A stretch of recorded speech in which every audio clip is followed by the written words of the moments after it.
Right, well, good evening, everybody. Thanks for inviting me, and thanks for coming. I know a lot of people here, but there's some people I don't know. I'm Richard Butterworth. This is my son, Jacob. Jacob's my tech support this evening, because I know nothing about computers. I did this talk at the Pennine Club just before Christmas. And at the Pennine Club, they want a 1 hour talk, and then they have something to eat and some beers. They emphasise the social part of the social gatherings at the Pennine Club. So I'm hoping there'll be lots of questions so that we can sort of fill the evening, really. And if there isn't, I might have to ask you questions, so that's a warning. So just a bit of background, really. I started competition flying maybe about 2007. I started doing BP Cups. And back then, we used to have some great rounds in the Dales, actually. I remember camping behind the Green Dragon in Hawdraw at the BP Cups. And, we had some great tasks in the Dales. And then I moved on to doing the British Championships, and then on to doing World Cup events and super finals, and then got into the British team and was doing Cat 1 events, European Championships, things like that. And probably just over 10 years ago, got very serious about it. I was doing sort of a winter sort of warm-up comp, maybe the Colombian Nationals or the Monarca Open in Valle de Bravo in Mexico. And then I was doing 2 rounds of the British Championships. And then I was doing a World Cup event, and then maybe a PwC Super Final, which is a 2-week event. And then perhaps a Cat 1 event like the Europeans, which is a 2-week event. So you tot all that up, and it's a lot of weeks away doing competitions, isn't it? And that was really good for me flying, but it was not good for my business or my marriage, basically. So I sort of reined it in a little bit after that. And you'll be pleased to know I still have a business and I still have a wife. So, same one, yeah, same one. And then I was in sort of quite a happy place with me flying at that point. I won the Navitor Open, I think about 2018, sort of 4th in the British Championships, 2 years on the run. I won the British Open Series, I think that was about 2018, which probably nobody's ever heard of, because we used to run two rounds for the British Championships. And then we decided that was a bit much for people that were doing other comps as well.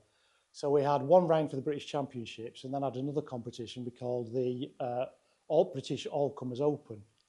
So you had the British champion that had won that 1 round, and then if you won across the 2 rounds, you were the British Open Series champion.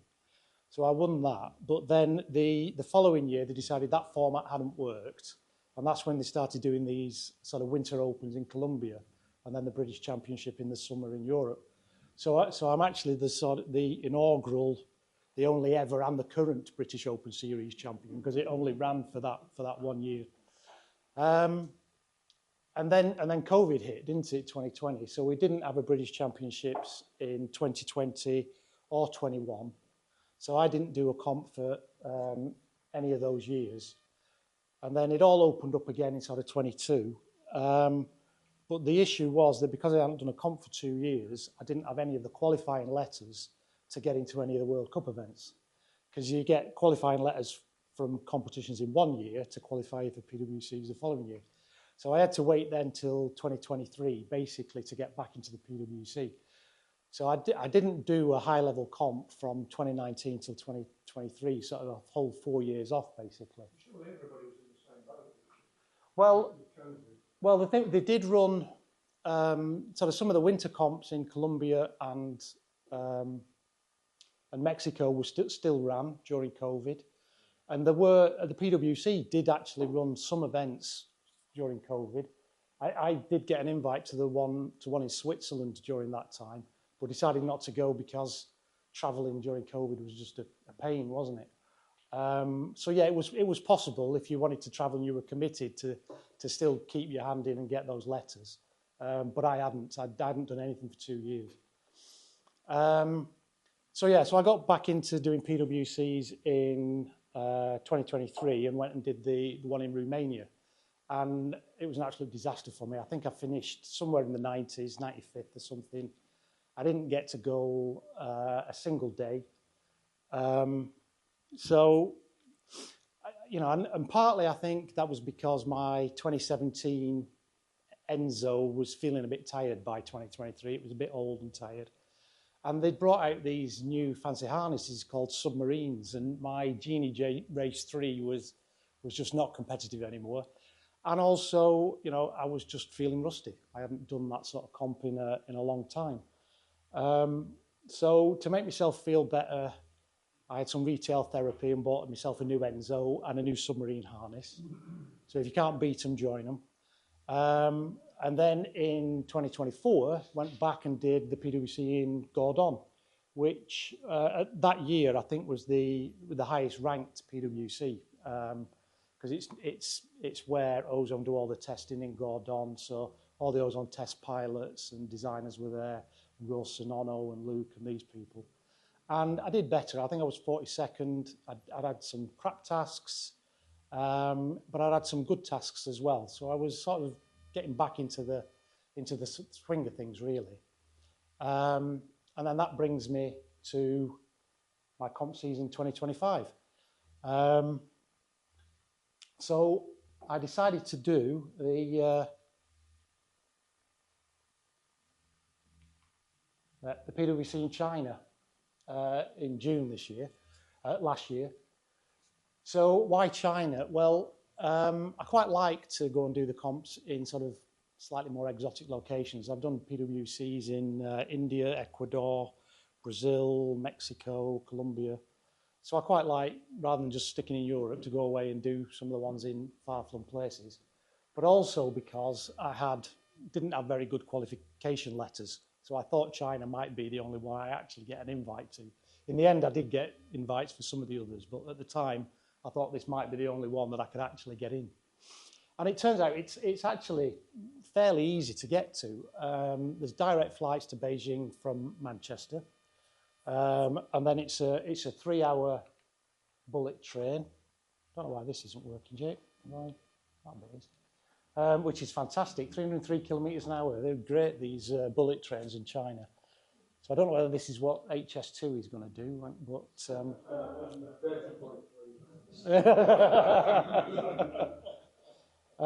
and then from Anyang, it's a 1-hour taxi ride up to Linzhou. So it's actually really easy to get to, a lot easier than, you know, more popular flying venues in Colombia or India, really. The only issue is you've got to get a visa. Now, I think Starmer's changing that into you won't need a visa soon. But you have to apply for it online and then actually go into the Chinese consulate in Manchester in person to get it rubber stamped. But once you've got the visa sorted out, it's actually quite easy. Julian Robinson was going to this comp as well, a Scottish pilot, a lot of you will know. And his closest consulate was in Edinburgh, so he had to travel all the way down from Aberdeen to Edinburgh to get his visa rubber stamped. So it was a bit more tricky for him.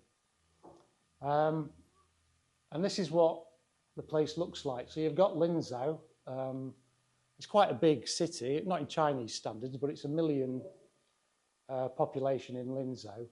And then you've got a big industrial area to the north of it. And the takeoff is just on this ridge here. And this is the Linzhou Gliding Club where we were based. And it's a 900 metre top to bottom off that ridge down to the gliding club. So it's a big ridge. And you've got this bit here, which is sort of a pretty solid ridge that you can just soar up and down. And then further south, you see it starts sort of to break up. We had a restricted airspace sort of over the city and over this industrial area. But we could come round here and use all this bit. They didn't send us over the back here. But a lot of sort of unlandable terrain here, but more than anything, it's just a bit inaccessible for retrieves, really. So I'll just pause that for a second. This is the only video on here that I actually took myself. But this is the landing field at the gliding club in Linzhou. And one of the things they were doing most days when we arrived in the morning was launching paragliders using a drone. I do a little bit of towing. I'm a member at Rutland, and I've done some towing in Brazil with Chris. So I was quite interested in this because, you know, normally I find winch towing like it's a bit of a white knuckle ride. I'm always very happy when you can sort of release at the top, but this was a lot more gentle. So this you can't really tell there, but sorry, I didn't. No, but there were. This is them towing up a tandem, but there were some of the on days we didn't fly a task. There were some of the comp pilots that had a go being towed up with their submarines and Enzos by it. And it's the interesting thing I think is it's much gentler sort of rate of ascent than you get from a normal sort of winch launch. Which, if it's a tandem, I don't know whether that's a good thing, because if you've not got somebody who can run, you can imagine them tripping up and going face first. But for a solo launch, it's actually looks quite relaxed, really, compared to like normal towing. And obviously, you don't need a massive field. You can do that in quite a short field, really, rather than the huge runway or field that you need for, you know, a static tow or a winch, really. And they towed up to 1,000 meters with this thing, so 3,000 feet. How big is that drone? Oh, it is huge. Yeah, I mean, like sort of twice the size of that table, really.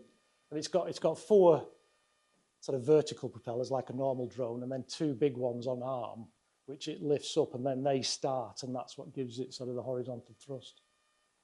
So I don't know whether these are going to appear in the UK. I suspect it's like a regulatory nightmare to do this in the UK, but I found it quite fascinating, really.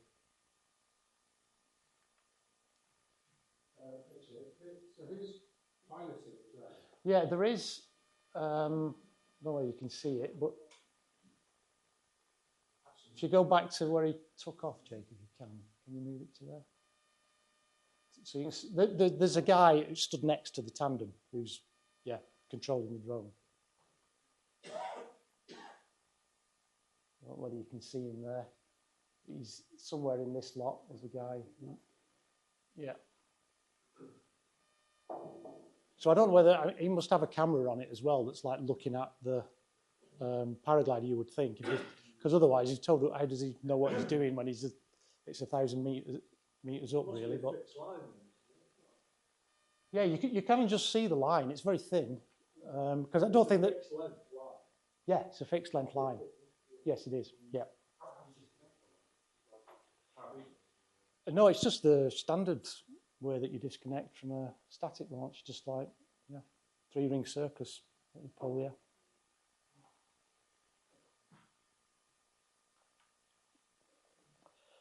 So, back one, I think, Jake. All right, it's that, yeah. So I got there the day before the official practice day, but there was quite a few pilots that had been flying there that day. So I got there the evening, and this video and quite a few like it were sort of doing the rounds on the social media the evening I got there. And this is an Australian pilot, Pete Slade, taking off from the launch at Lindsay. So just, I'll let you watch this. It's a bit of a horror show, I think. Oh, is that?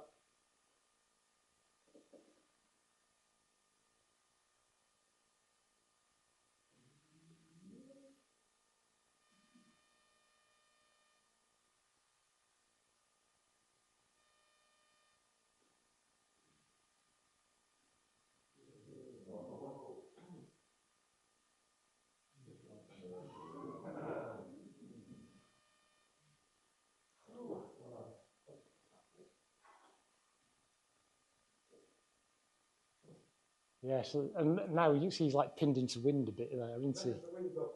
That's because the wind's off to the south, yeah.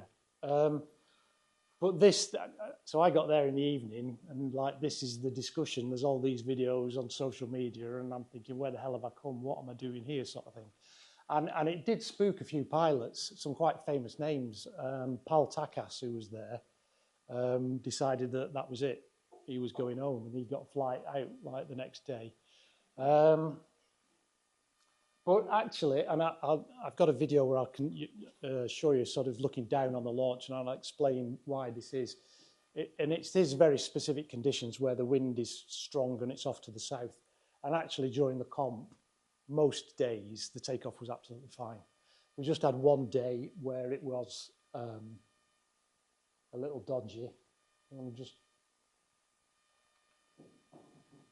So this is Ono, Ono and Amaran taking off during the comp on the one day that we had similar conditions to that day before the practice day where Pete was taking off. So a bit of a touchdown there. I had got off early, so I'm one of these up here actually, and it was okay when I took off. But they closed the launch several times because of these conditions, and then in the end, about 5 minutes before the race was due to start, because there was only about half the field had taken off, they stopped the task and cancelled it. But the rest of the days, actually, it was okay. And I think Ono made that actually look easy. I think it was worse than he made it look, to be honest. But you know how my clicker's not working?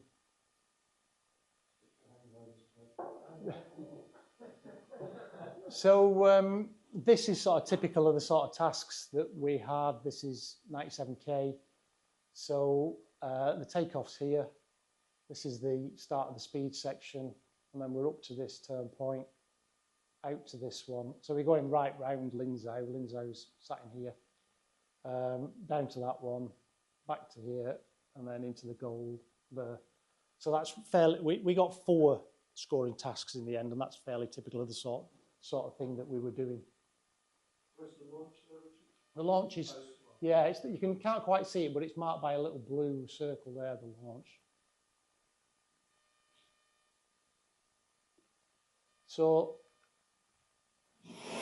well, this is a video that the PwC put out, so it gives you a better idea of what it's like to fly there than me.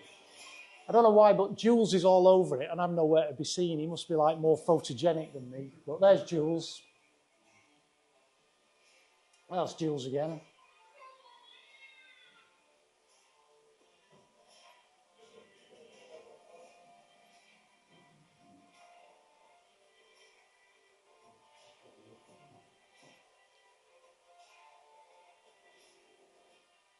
Oh, that's me actually. That one. Yeah.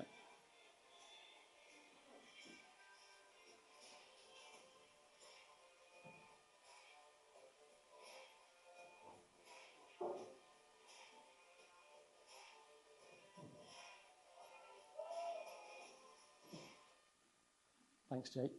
So I got Jake to stop here just because it gives you a better, right? You can sort of see the launch then and what's going on there. That one is actually me in this picture. So you've got sort of, this bit here is fairly shallow. You can really only just sort of outglide that when you're taking off. And you see a lot of people like touching down again. And then it steepens off there, and then you've got like this cliff, haven't you?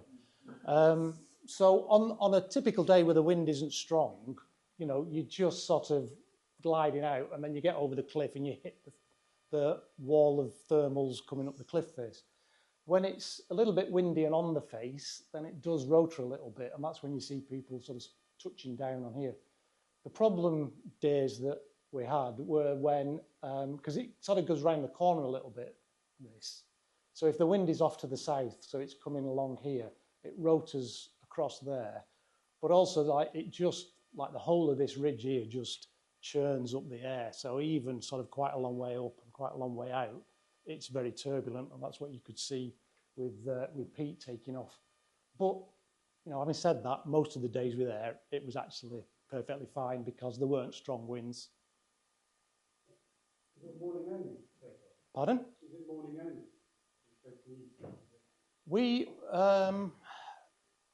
No, we were having race starts maybe like 12:30, 1 o'clock, and we were taking off like 11, something like that. So yeah, in the morning. But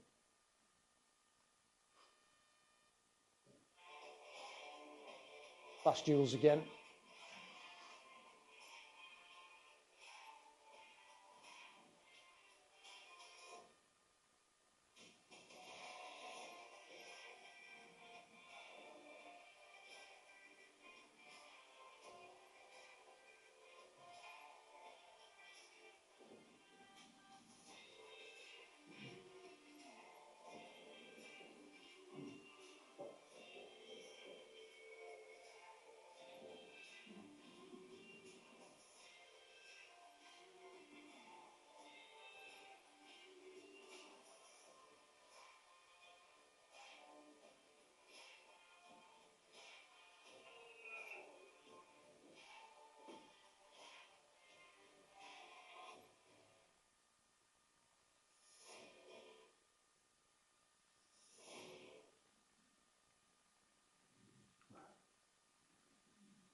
Oh, By the Great is Wall. it? Sorry. Sorry? Is it by the Great Wall? The Great Wall. It's not. Not on the bridge. Yeah. Well, I did visit the Great Wall, but we did that when we were near Beijing, and it's just north of Beijing. Whether any of it extends there, I don't know really. It wasn't ever mentioned, so I don't. They'd make a tourist thing out of it if it was, wasn't it? So I don't think so. Yeah, I don't think so. So in terms of how I was doing in the comp, the first task I was 12th. Second task I was 11th. And I think the interesting thing here is that first task, although I was 12th, I was actually nearly 9 minutes behind the winner, hence a score of 906. And this one, I was 11th, but I was actually 1 minute 44 behind the winner, and that score of 966. And I think that sort of illustrates that paragliding scoring, it doesn't really matter particularly what your position is. What it goes off is your time behind the winner. So you can be 12th and only score 906, or you can be 11th and score sort of 960. It's all about your time, not what your position is within the score. So I was pleased with that. After the first two tasks, those added up, put me in the top 10. I was around, I think I was 7th or 8th after two tasks. So it was going really well. And then the third task was an absolute disaster. And I'll show you why. So this is me taking off on the third task. And I just want to see whether anybody can spot the mistake that I made.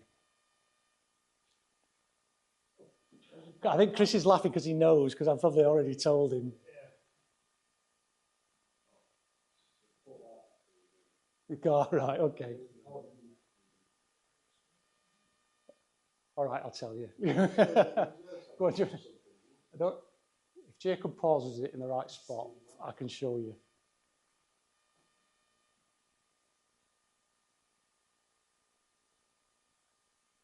Yeah, that'll do. Yeah, well, in a submarine harness, you are completely enclosed. The only thing that sticks out are your arms and your head. You zip the thing up and you're completely enclosed. And the whole thing inflates, including the fairing. But you've got a reserve on either side, and then you've got a zip that runs from the reserve around here, so that when you deploy the reserve, the bridle can sit here. And that zip was open. You can just sort of see it there, that it's gaping open here. So the thing wouldn't inflate. And worse than that, because sort of the hole is here, it was sort of sucking the air out of the harness. So the whole thing then was just as though it had been like shrink wrapped around my legs. And the other thing with the submarine harness is the instruments are inside, and you have a little window that you can see through. But because the thing isn't inflated, you can't, it's just like that on your chest, you can't see your instruments. So the only way to see your instruments is to lift the thing up and have a look inside. So, and then instead of having this lovely big tail, which is reducing your drag and making it nice and slinky, you've got this huge piece of fabric that's thrashing around all over the place. So that was definitely a disadvantage. But to compound that, about 5 minutes before the race start, my UDI ran out of battery. Oh no. So I had to sort of fumble inside, unzip it, fumble inside, took the lead out of my phone from my power pack, put it in my UDI, turned it back on again. Oh, great. And then about halfway around the task, the UDI packed in again. And basically what I'd done is the evening before, I'd plugged the UDI in, plugged my power pack in, but the two little pins from the Chinese plug socket had sort of gone like that and fallen out of the wall, and neither of them had charged. So thankfully, my phone was charged. It had sucked what little bit of charge was left in my power bank, and my phone was charged, and I run XC Track on that, so I managed to get around using XC Track. But I was 42nd then in that task. The zip? This? No. Yeah. No. It's difficult to do on the ground, isn't it, Jacob? Trying to do that in the air, it's impossible, really. Yeah.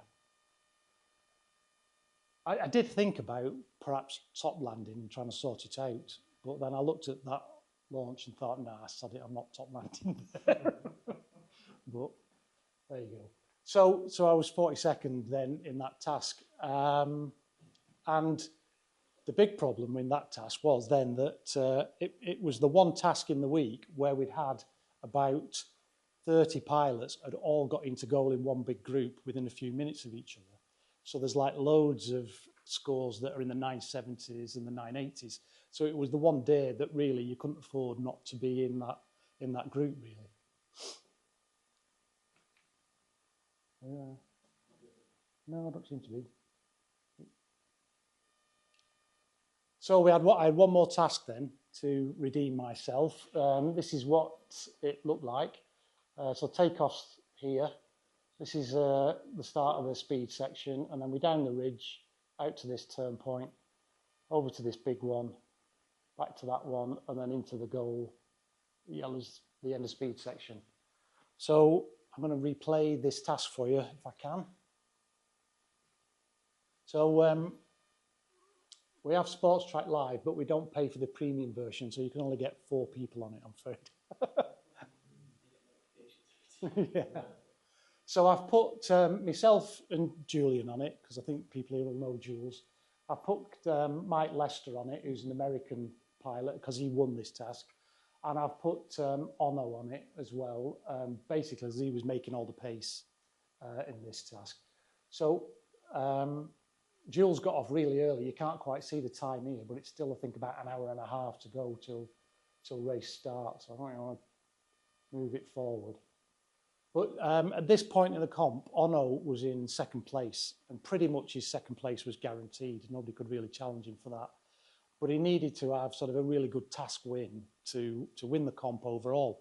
So he was just pushing sort of the whole comp, the whole task really. So it's interesting to see what Ono does.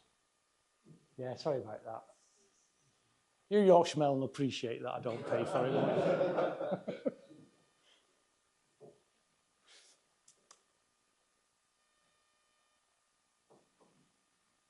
So are we?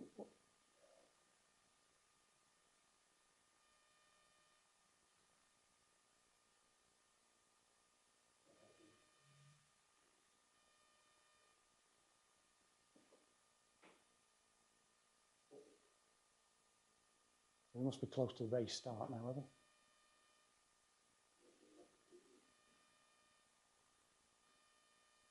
you want to move it on a bit, Jake, till we start?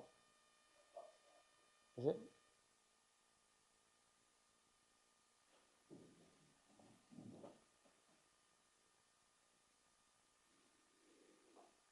There we go. So we're off. The thing to bear in mind as well is that there isn't just 4 of us doing this. There's like 120 pilots that are all trying to do this. And you can sort of see already that Ono at this point was just pushing out in front. But this bit was pretty straightforward. There were good climbs on the ridge. We were getting like 5-meter climbs there. I don't know how Jules managed to get like a little bit behind already, but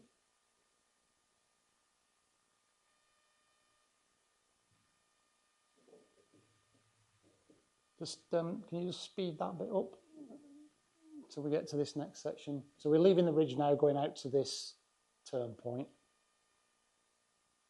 Yeah, put it back on 32 for us now, Jake, will you? This is. So the climbs out in the flats here were much worse. We were getting 1.5s and 2s really, rather than the 5 meters we've been having up on the ridge. You can see there actually, if you just pause it, Jake, I made a bit of a mistake there. What happened there? I was with that group that were climbing, and then I thought, oh, there's somebody climbing over there. That it looks stronger over there. So I straightened up to go to that climb, and then when I made my first turn, the group that I'm with had gone. So they've got. You can see Mike and Ono have got a bit of a jump on me there, but I've got a little bit of height on them. So it really just depends. If they stumble into a corker now, then they've got a jump on me. But thankfully they didn't, and I managed to reel them in. The interesting thing here is you look at, if you just stop it there, Jake, a minute, you can see like we climbed there and we've climbed there, us three. Jules didn't climb at all in any of those little top-ups that we got. And we've got like, so he's caught up with us, but we've got like 200 metres on him now. Carry on, Jake. And again, we've climbed there, and Jules just kept going. So we've got like 400 metres on him now.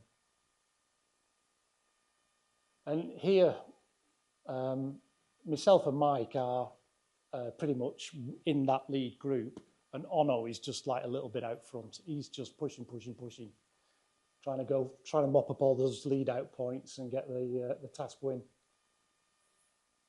But you can see how if you just pause it there, Jake, and can you look down on it at all? Is that possible? But you can see like Ono's this yellow line and how he's wandering around. And really, that's because he's out front, he's got no markers in front of him, and he's trying to find like that lifty line, that best bit of air. So he's doing this wandering around, whereas we're behind and a bit higher, and we're just straight lining it. So we've reined him in really because sort of that wandering around that he's doing.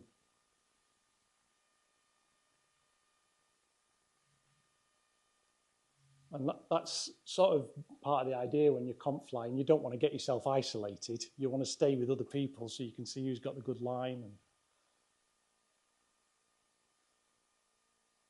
so this bit we got to that was one long glide for us, but we got to this bit and there were lots of climbs about. There's a bit there, a bit there. So what we did was we dived across to get the turn point because the climbs were actually drifting us. You can see Ono's climb there, it's taking you away from the turn point. So we've dived across to get the turn point and then we can come back to those climbs. Unfortunately, Jules has got himself quite low over here and he's finished up having to take rather rubbish climbs, each one of which is drifting them away from the turn point that we're trying to get to. Richard, you build in your tolerances for the turn points? Because a few years ago, people were turning like 100 metres before a turn point. Yeah. So the bigger the turn point, the more tolerance you could get away with it. Yeah. Because of the GPS inaccuracies. Yeah, they've reduced the tolerance. I don't know what the number is anymore, but nobody does it anymore. They've taken the tolerance to the point where, yeah, they've taken the tolerance to the point where it's just not worthwhile anymore. Everybody just uses the turn point radius. Well, yeah, we used to do that a few years ago. If it was a, yeah, I mean, yeah. Basically, the turning maybe 100 metres with a really big turn point. The tolerance is. There's a percentage base. It's a percentage base, and you can turn a bit earlier and allow for the GPS inaccuracy. So people taking the absolute limit of the turning. Taking the crappiest GPS they can find with them. Yeah, nobody does that anymore because I think GPSs must have got better. They thought they could reduce the tolerance, and it's just not worth it anymore. So this now is like we've caught up with Ono, and this is a group of about 20 pilots here that are all together, and that's the lead group basically.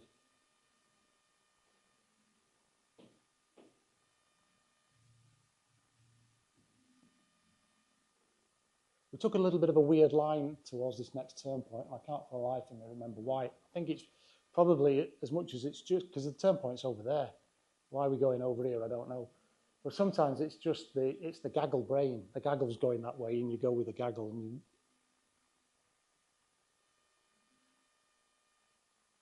but you just turn sideways for us, Jake. Yeah. You can see here that, like, me and Mike have sort of been topping up here. I took a few turns there, Mike didn't. Mike's took a few turns there. But Ono has just kept going, and he made another break for it. But nobody went with him. We all wanted to top up instead there. But Ono wanted that task win, I think, for the comp win. And Ono's landed. So we've nicked the turn point. And Mike gets a little bit of a jump on me there. He got a better thermal than me, and he's gone.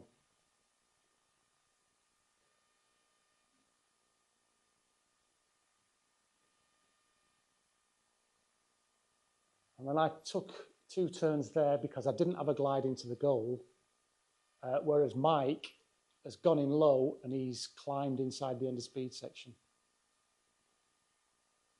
And then Mike won the task, and I was 8th, about 1.5 minutes behind Mike. So I was pleased with that. Can we have a look at Jules?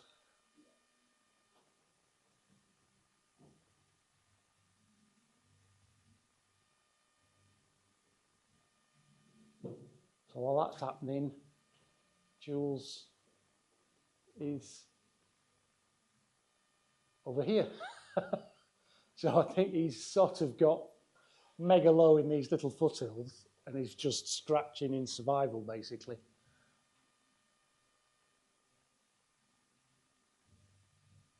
Might want to turn the speed up, I think. So he's eventually got a climb. It's not super, but he's going up.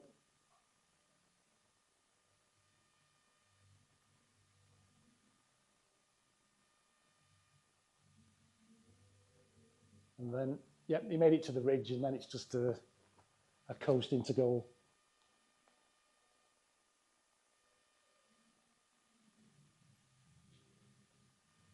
So that was it. That was the last task.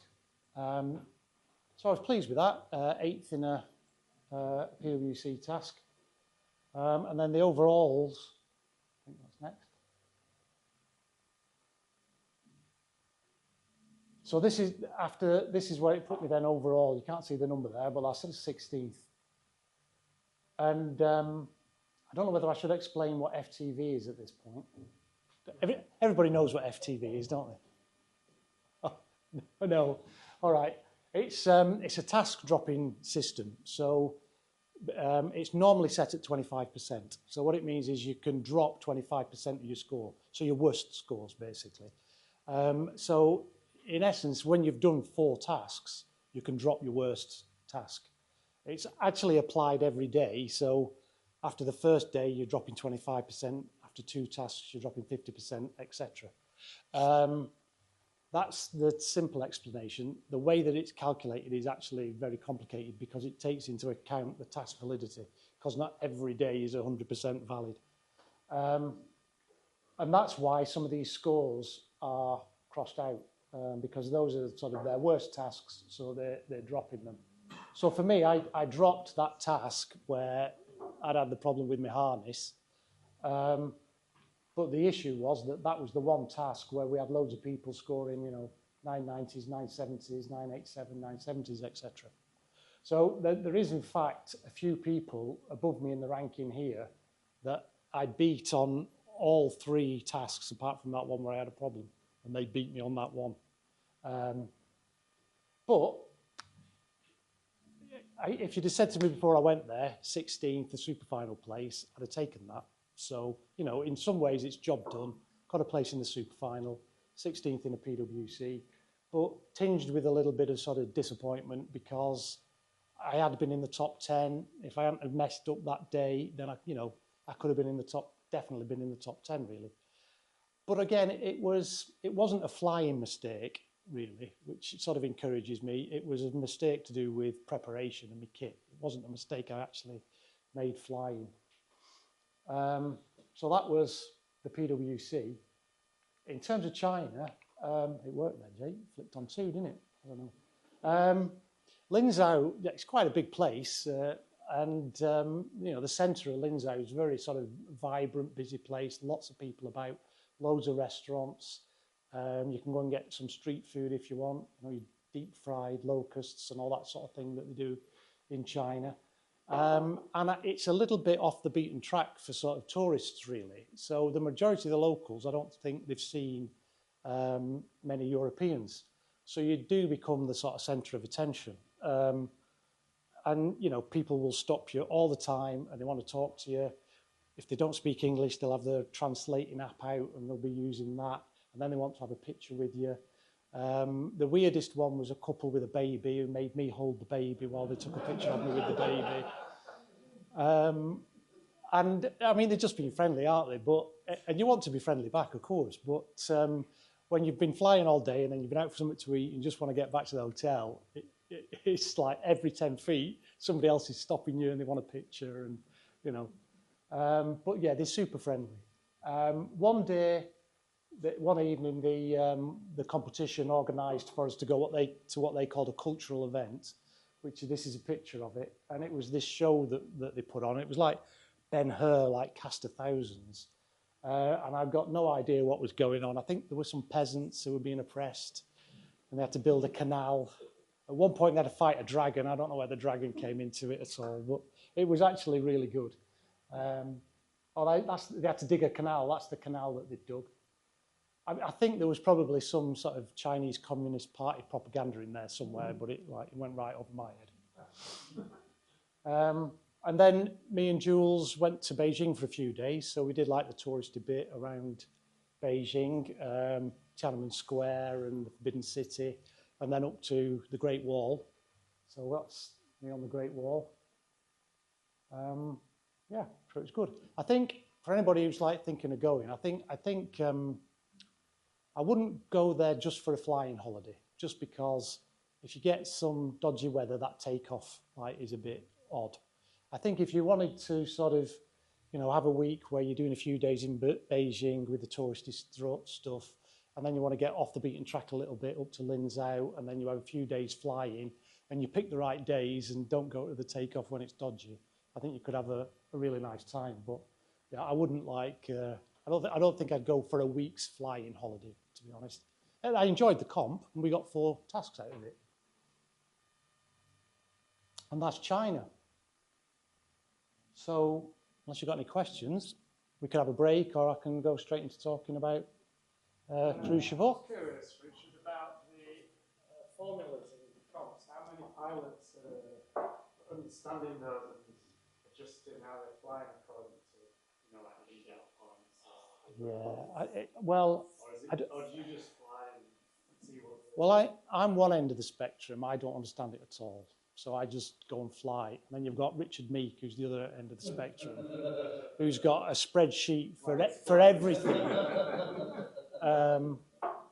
So, yeah. And I think the majority of people are more like me than like Richard, to be honest, yeah. You just go and fly it. You're not thinking. I mean, what do you think, Chris? You do comps as well. I think most people just go and fly it, don't they? in the clouds. Yeah. But the score will work itself out later, won't it? Yeah. And so lead out points as well. That's another complexity. It is, yeah. You worry about everything, you just go concentrate on enjoy the flight. Is that something fairly simple though? Like if you're in the lead, you're going to be getting more lead out points. Yes. Yeah, it is. But it's not consistent throughout the race. You'll get less at the beginning, then more in the middle, and then I think it tails off again at the end. It's not a consistent thing. But going like, I'm going to push now and get some points. You will. Yeah. Curious. No, you will. Yeah. And if you get a great, if you get a magic climb that other people haven't got, then push out, and then you can slow down and let people come back, and you've got those lead out points in the bag. You don't have to risk everything by making sure you're staying in front. You can think, oh well, yeah, I'll get back into the gaggle now, but I know I've got those lead out points in the bag. Yeah.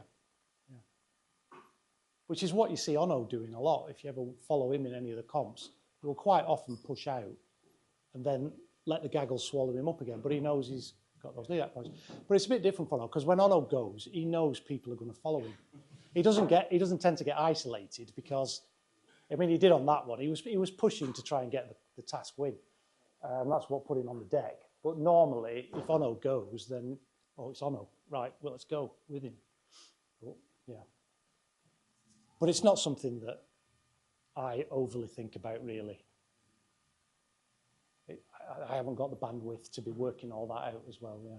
No, I would have thought most people don't think about that. No. I'm just curious. Yeah. You see it, because you get the most lead out points between like 30 and 50% the way through the race. Because when you get to about 30% through, you see those people pushing.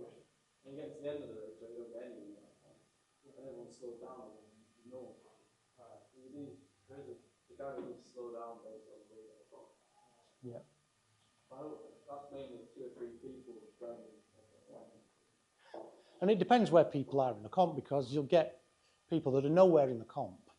They've had 2 bombs, but wouldn't it be great to have a task win? So they're just going because they want the glory of a task win, even though they know they can't win the comp. And you sort of sometimes have to be mindful of that, because you think, well, I'm not going to follow him because I know what he's doing. Yeah.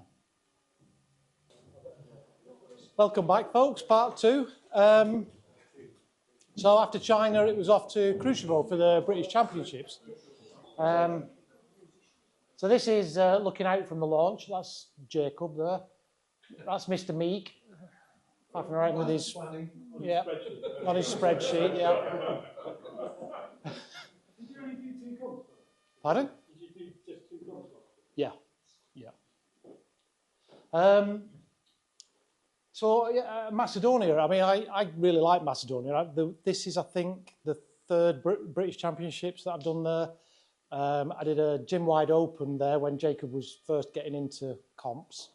And I've done been in the British team for European Championships there as well. So this is like the 5th time I've been to Macedonia, and it's a great place to fly. I hear people call it the Columbia of Europe, really, because I think it's a similar sort of thing where you've got the ridge and flats, and it's relatively sort of easy place to fly. It's quite mellow, big thermals is the reputation that it has. So I went into the comp feeling fairly confident, really. I'd had a decent result in the PwC. I felt I was flying well. But there are some good pilots there. We had Kerry, who's been the British champion last 2 years. Alex Coltman, who's ex-British champion. We've got Dylan, who's stalwart of the British team these days. Martin Long, who's always in the British team as well. So there's lots of good pilots there, and some good up-and-coming young pilots as well, like Dylan and Josh Sanderson and Jacob Aubrey. What? And a good Dales contingent as well. Richard Meek, Chris, Pete Logan, Rahul were there as well. So I was looking forward to it. So this is what the place looks like. This is Krusevo up here, the town up on the hillside where we stay. And then there's a takeoff that faces east this way, and then another one that faces west that you can use. But we never actually used that in this comp. Although you went and took off there once, didn't you? Yeah. You just got fed up with the queues, I think, didn't you? And just went to the other launch. Typically, you get sort of north-northwest, north-northeast winds. When I've done European Championships in this place, we actually came right over these ridges at one point and over into these ones in the mountains in the north. But for a British Championships, there's quite a range of sort of experiences of people flying, and a range of gliders as well, right down to sort of EMBs.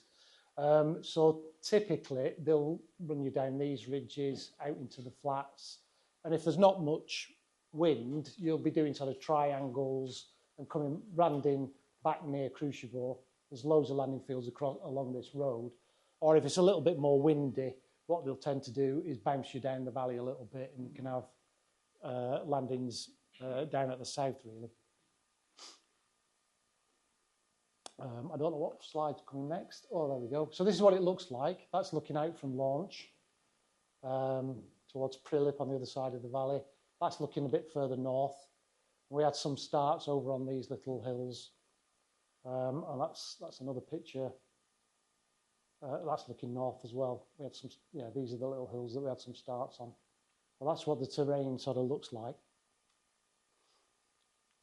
I'll show you. This is the first task that we had. Jacob Aubrey won it. Some of you will know Jacob.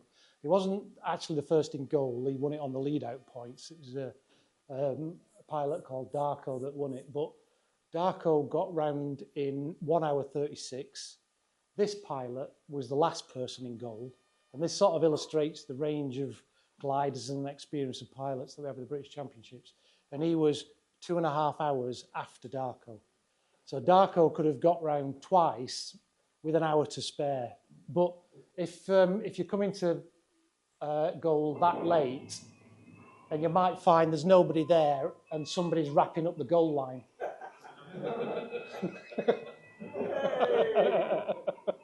Do you remember that, Chris? You were doing the rounds, weren't it, that video? It was probably you. It wasn't you.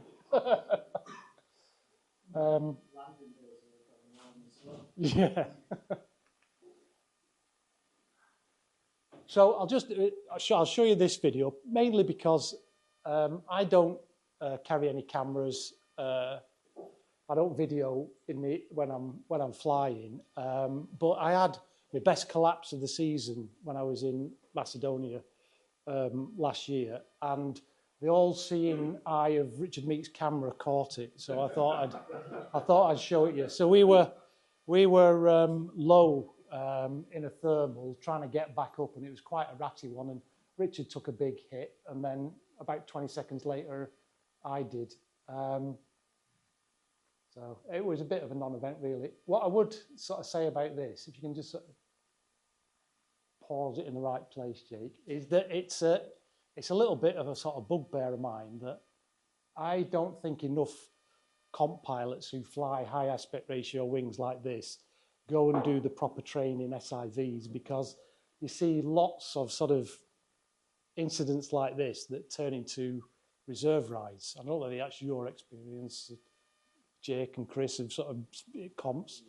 So I think more people need to do like the proper training, because you're going to get hit like this if you're taking a high aspect ratio to somewhere where it's, you know, pretty thermic, really. What's happened there is obviously I've had a frontal, and then what I've done is buried the brakes, full amplitude, just to stop those tips coming round, to try and get that nose back up. And actually you can see my arm just there, it's like right down there, and you can see on the trailing edge here how much brake I've got in. And then it's opened up above my head quite nicely, so it was fairly sort of innocuous, really. And to be fair, that recovery was straightforward, mainly because I wasn't on bar, and I was sort of expecting it because I'd just seen Richard take a hit. It's a little bit more dramatic usually if it happens on bar, but there you go.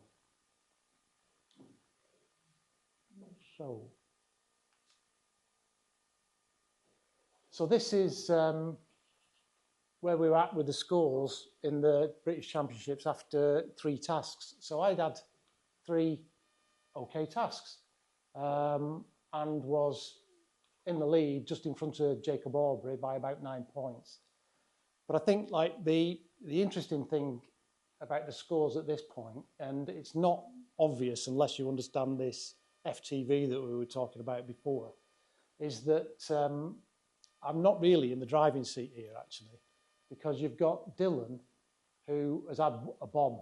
He's got a 129 there, but he's got 2 very good tasks. And you've got Kerry, who again has had a bomb. He had 36 points in that task, but then he's got 2 very good ones. So what happens once we get one more task is that they will both drop that one completely, and it just won't matter anymore.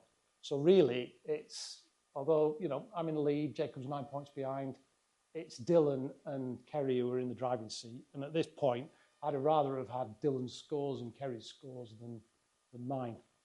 So I'm just going to talk through the next task, because I think this for me was the one sort of crucial task, really.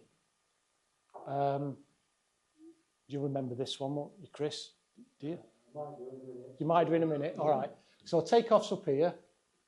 We have this start cylinders there, and then we have to go down to this little turn point in the centre, and then what we have to do is exit this big one.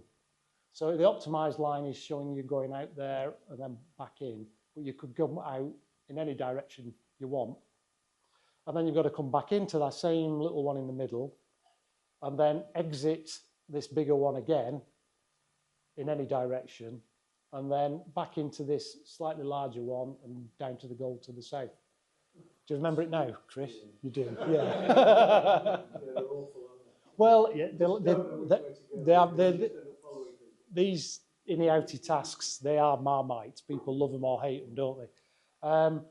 These actually are all the tracks that from the comp. So you can see there were some people went this way, some that way, some out that way.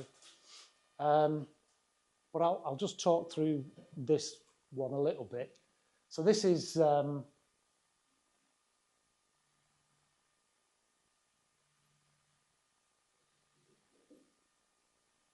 have we not got that one open, Jake?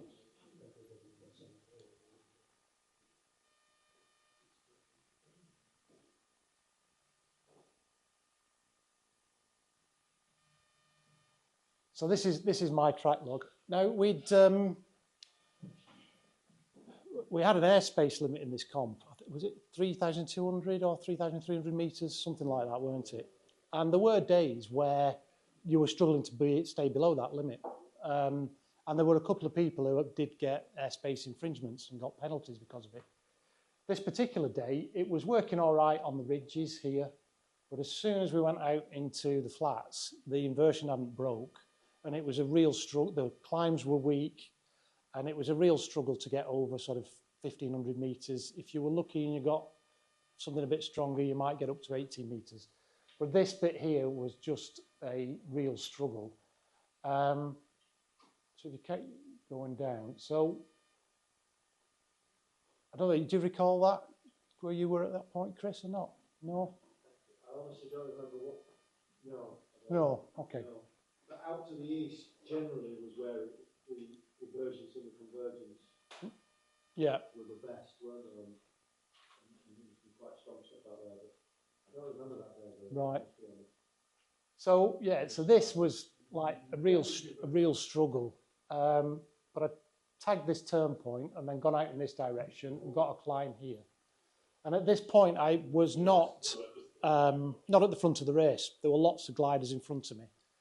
And I could see them all piling off back this way to exit this turn point, sort of in this direction. And that's the direction we'd come from, and it had been like a real struggle. Whereas out to the west here, I could see there's some low hills, and then you've got the ridge, and there's a nice cloud above the ridge. So I was thinking, you're all going in the wrong direction. But the thing with comp flying is that it's sort of the golden rule. What they teach if you go to like the BPRA, the British Paragliding Race Academy, is that you stick with the gaggle. You're not making cross-country decisions. You're not thinking, oh, what's the best route? How can I get a jump on everybody else? What you're trying to do is to improve your position within the gaggle. You want to dominate the gaggle. So the decisions you're making about where's the best line, who's climbing the best, you're trying to get yourself to the top and to the front of the gaggle. You're not really looking generally at the wider picture thinking, oh, that's got to be a better route. I'm going to leave everybody else and go down there. Because generally isolating yourself is slower.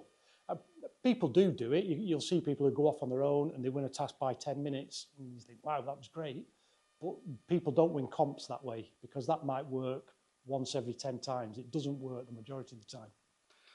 But I found myself in this situation where I was looking longingly over here at this cloud over this mountain, and I was watching the lead group all stream off in this direction. So I did the one thing that they always tell you not to do. I went, bye-bye, gaggle, I'm going that way. And I turned left and headed this way. And I thought, completely on my own. There was not a glider in front of me. So I totally isolated myself. And then at this point, I took a turn there, and I remember that vividly. I took a turn, and when I looked behind me, there was a group of about 20 gliders. That had all come with me. So, great, we've got a posse, we've got a group. I've not isolated myself. And in fact, Josh Sanderson was in that group, and I remember him saying in the landing field afterwards, I was so glad when I saw you turn off, because I wanted to do that, but I didn't want to do it on my own. So I wasn't the only one that was thinking that.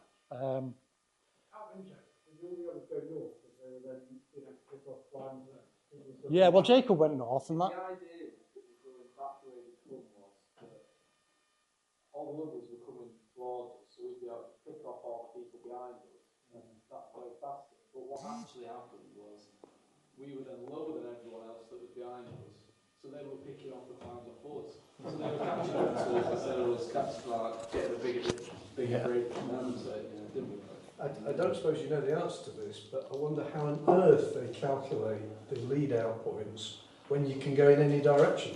Yeah, it's based off the distance you've got to go. You've got to go So to the get next turn point, to the get next to turn goal. point is all round. Well, to get it's based off the distance to get to goal. So they do calculate it by that. Whatever's left of your task. So Yeah. you could be. So it's whoever's closest at this stage Yeah. to that outer ring. Yeah, yeah, If you take a longer route, you'll penalise naturally. yeah. It might be quicker, but you won't be getting as many lead-out points. Yeah. Weird task, isn't it? Yeah. So. I hate these kinds of tasks. Your mum might have done it. Yeah. So we tagged it on the mountain here and then back into the middle again. And actually that group that we'd got now of about 20 gliders with Josh in, we got back into the middle at about the same time as the people had gone north, because they did have a bit of a jump on us, but we were like 500, 600, 700 metres above them. So we had got caught back up and then got a little bit of a jump on them really. And then we went back out to the second time the same way, and basically everybody went that way the second time. They'd all seen the error of the ways, and everybody went that way. Can you remember which way you went, Chris? No? I didn't think I was in the air by then. All right. But then we still had to get down to goal, and you know the climbs were not good, and it was desperate stuff basically. If you just want to scroll down a little bit, Jake. So I think this is the last climb that I took, and you can see that the wind is now, we got some crosswind and it's taking you away from goal a little bit. And I think I just ran out of climb at this point and just went for it. And hit the end of speed section there, got 2 turns in sort of zeros over this factory, and then made the goal and turned and landed. And that was it. So just sort of squeaked in. But I was the first Brit in goal, and as well as that, some of my closest rivals, Dylan didn't make the goal. Kerry made the goal but was quite late, and Jacob made the goal and was quite late. So this one task then put me basically into the driving seat in the British Championships.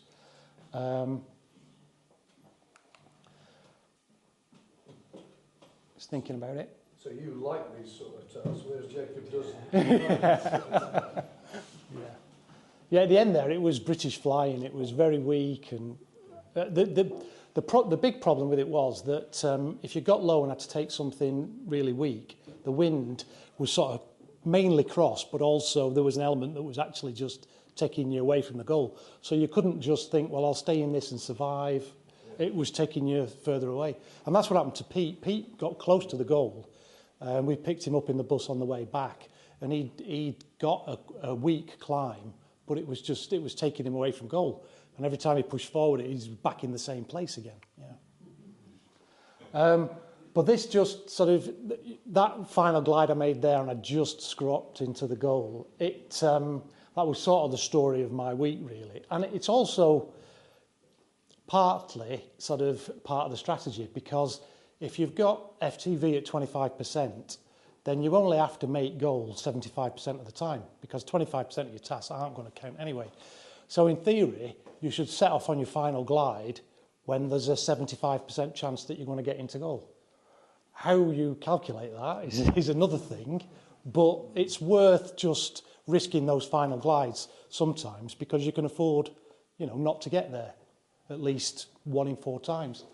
So this is task 1, where at this point, I hit the end of speed, I did not have a glide to goal, and I had to climb there.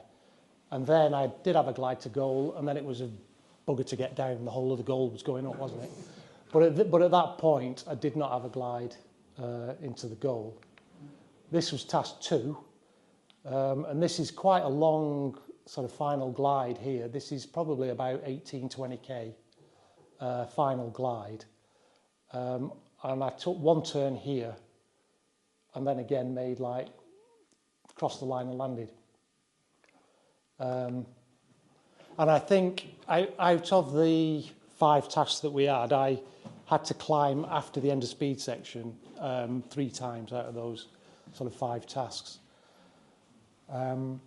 So this is then the scores after that task with one more task to go. So there's just one more after this. And it has put me in the driving seat, basically. I've got sort of 7 points on Kerry. Brett is still within a fighting chance, really. If both me and Kerry cock up, then, you know, Brett could do it. For Josh and Jacob, I'm not even sure it's mathematically possible, but it's very unlikely that Josh and Jacob could overhaul us. So it's pretty much between sort of me and Kerry and Brett with an outside chance if both me and Kerry sort of bombed, really. The interesting thing is that Richard Meek put a thing out on one of our groups because, you know, FTV, when we get another task, will change these scores because you'll drop more of another task. And Richard put out on one of the groups that Kerry had a 3-point FTV advantage on me. So that the 7-point difference in reality was only 4. Sorry? Psychology. Psychology, it is, yeah. And like, me and Jacob were sharing a room. We were sat in bed on our phones that evening, and Jacob had read it, and then Jacob said to me, I'm not sure he's right there. I think it's the other way around. I think you've got a 3-point advantage on Kerry, and it's actually 10. And I said, I have no idea. I just, what will be, will be. I have no idea. So we went into the last task not knowing whether the points difference was 3, 7, 10. So this then was the last task. So we've got the start of the end of speed here, out to this one, up to that one, back down here, across there, and into the goal over here. Yeah. What? Well, I think this was Josh who wrote this task, wasn't it? And I think he was trying to summon the devil.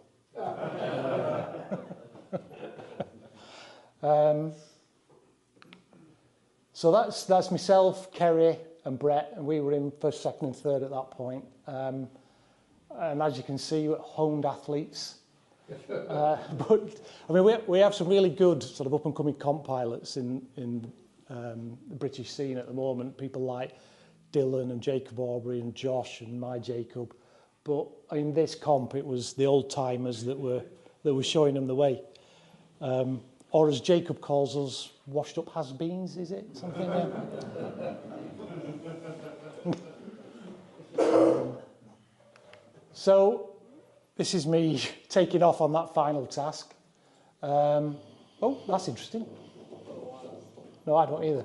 But look at that sky. It's a great sky. And here we go. It's game on. It's never done that before. But there you go.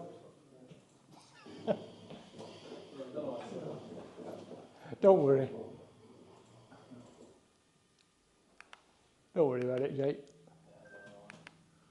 Oh, we've gone too far. Oh, spoilers. Spoilers. It's not that important. It's just me taking off, Jacob. So I'm just going to do another one of these sports track things where we run through the final task. And Chris can chip in and tell us where he was at any point, if you can remember. So I've got... Just in front. Just in front, right, okay. So I've got me, Kerry, my Jacob, and Jacob Aubrey in this as well, because Jacob Aubrey won this task. We'll just quickly run through it. I don't know why, but on the one for China, it showed all the cylinders, didn't it? But whenever we've done this one, we can't get it to show the cylinders, can we, on this one? So you've just got to imagine where the cylinders are. What time does the race start on this one, Jake?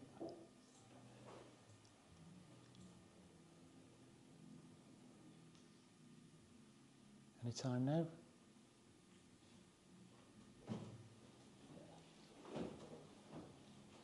And we're off. So just stop it there, Jake, a minute. So I had a terrible start. I'm here at 2,000 metres. Kerry, my main rival, and my Jacob are up there at 2,400 metres. So you can't really see the scale of it on this, but, you know, that's a 400 metre difference, isn't it? That's like 1,300 feet. So we've set off, and I'm looking up at Kerry, 1,300 feet above me, and thinking, oh, I've screwed it up already. I could feel it slipping away. So I had to have sort of a quiet word with myself, really, just saying, you know, it's a long task, there's a long way to go yet, anything can happen, just concentrate, calm down, keep going, really. But yeah, it was a terrible start.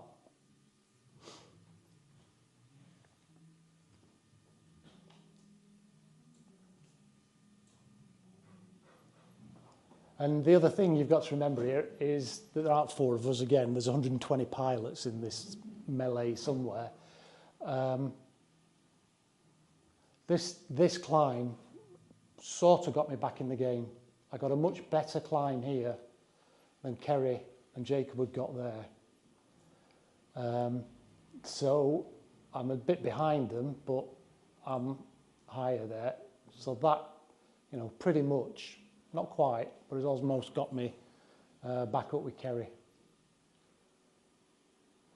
The other thing that was happening here as well, go on, play it, Jake, is that Dylan had had 2 bombs in the comp, so he couldn't win it. And Martin Long, very good pilot, was nowhere either. And they were both going for the task win. So we're pretty much in the lead group here, but you'd got Dylan and Martin who were just racing off in front as low as they could. And that was actually a good thing for me, because they were mopping up all those lead out points, which meant that although Kerry was in front of me, the lead out point difference between us was much more compressed, because you'd got those guys out front who were mopping up all those lead out points.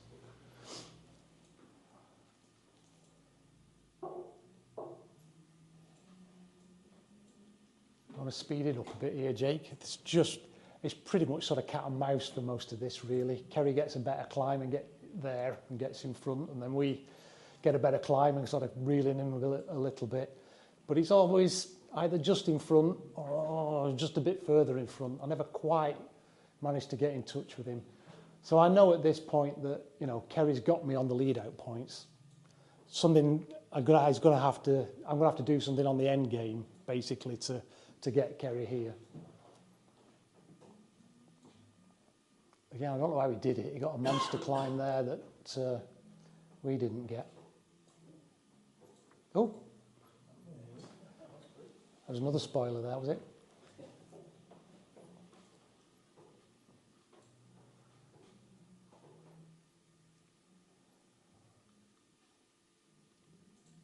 This was the one task in the Brits as well, where we did have a bit of a super gaggle here. Instead of it getting very spread out and it being little groups, there were like 30 people, weren't there, all in this like super gaggle together. Really. Was it more than that? The PwC had joined was the next day, so there was loads of PwC parts that decided to join us that weren't in the comp. Yeah. So it was just this huge gaggle.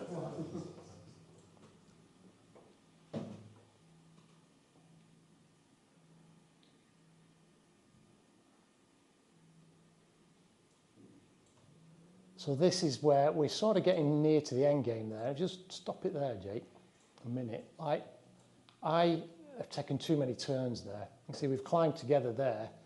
These 3 have gone, and I've taken a few more turns. And it's a sort of a bad habit of mine that I should have really be going with the rest of them. Russ always says, if you think you want one more turn, you don't go. But, You've got loads more height, though. Yes, I've got more height, but I'm behind, aren't I? Which is better, yeah. Go on, Jake. But Kerry makes a mistake here.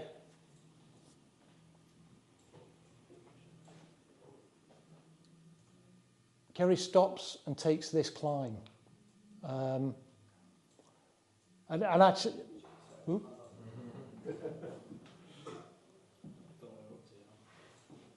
Further on than that, I think. Quite a bit further on than that, Jake, I think. Yeah.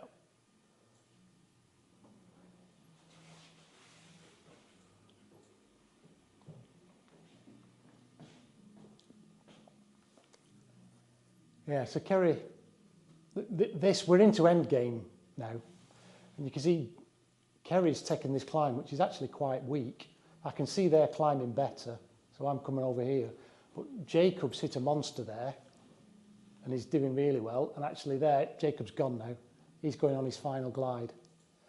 And this is actually, this bit here was the first time in the whole of the task where I was actually in front of Kerry on the course line and higher than him.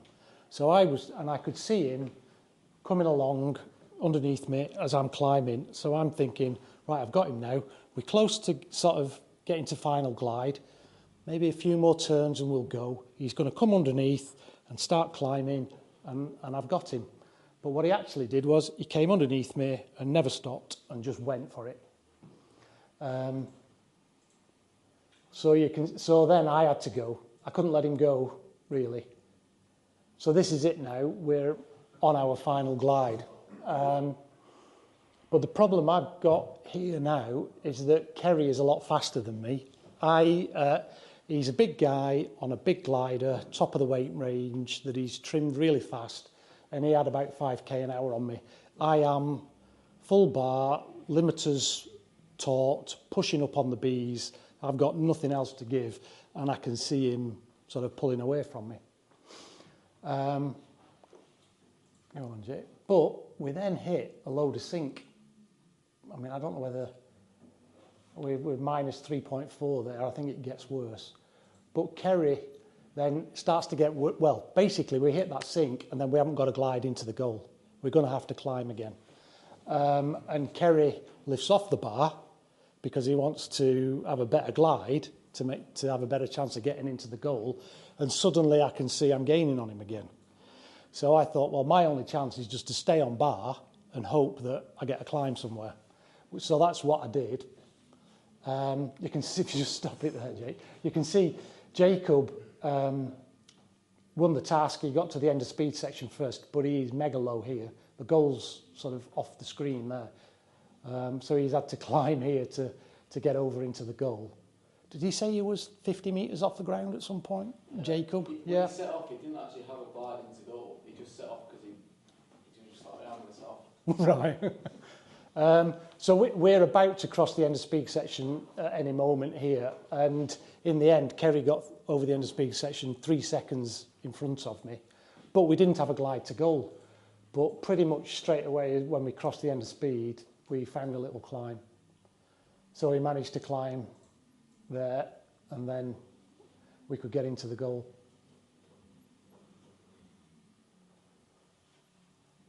Is this coming back to you now, Chris, this task, is it? Not at that stage of it there, no. No. Somewhere back in the second term. Well, then the issue then is that, and it comes back to a little bit what Andrew was asking about, that I know Kerry's got more lead-out points than me. I know he's got over the end of speed section in front of me, but I landed and gave Kerry a hug, and neither of us knew who had actually won. So the scores came out for the task, and it showed that Kerry had beaten me by 7 points. Well, 7 points was the difference. So what's this FTV going to do? And thankfully, Jacob had got it right, and Miki had got it wrong, and I had a 3-point FTV advantage over Kerry. Again, well, you can see that's where the end of speed was, and we had to climb there again to get into the goal. And that's when I found out in the landing field that I'd beaten Kerry. Thank you.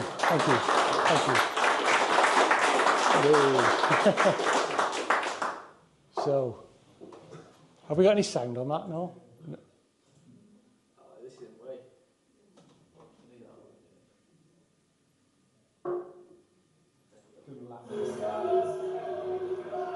The chanting that you can hear there is mainly the Dales lads, weren't it? I think. Yeah. Yeah. Oh well. Yeah. Martin Underdown. Yeah.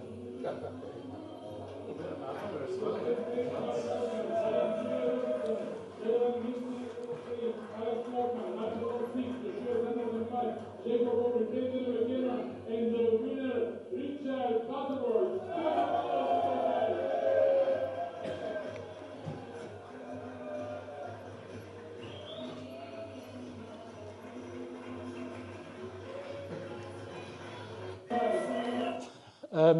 So you see, like, Josh looks really happy with himself, doesn't he? I think he was a bit drunk by then, actually.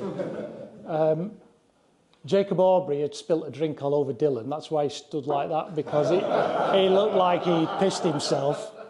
And nobody told me I would have my belly sticking out, you know. Well, there we go. Any questions?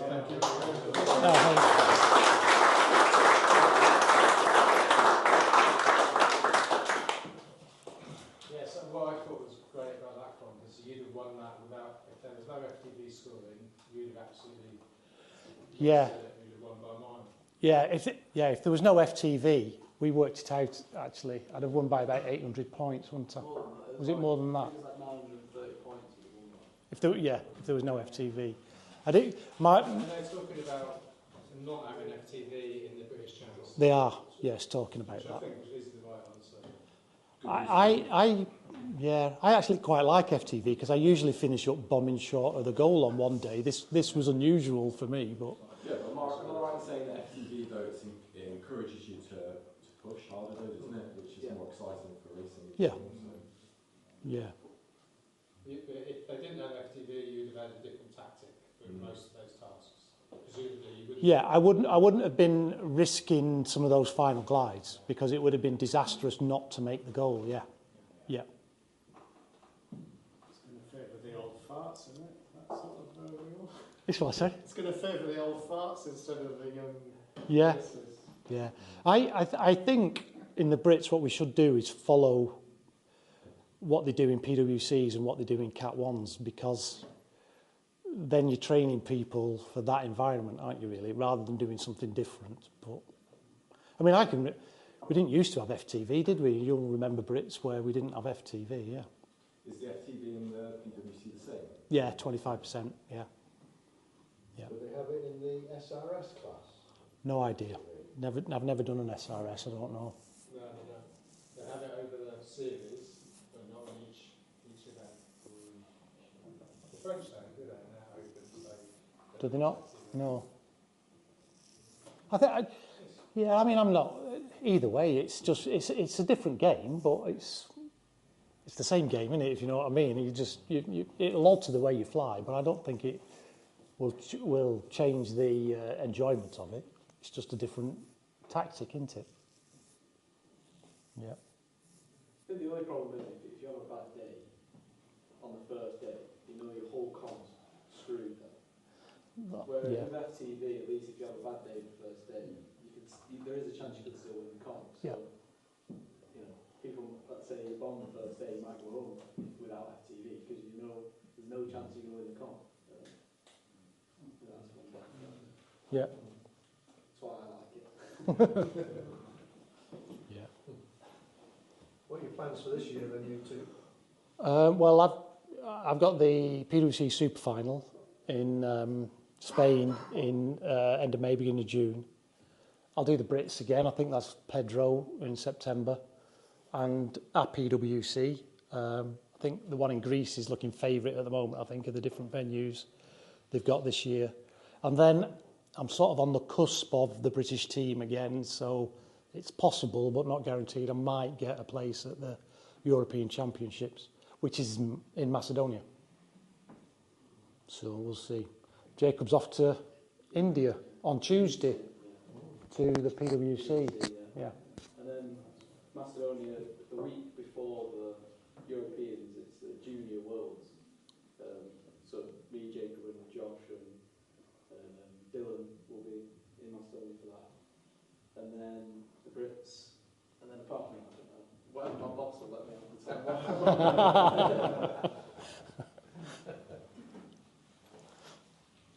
Right. Well, thank you very much for your time. I hope you enjoyed it. Thank you.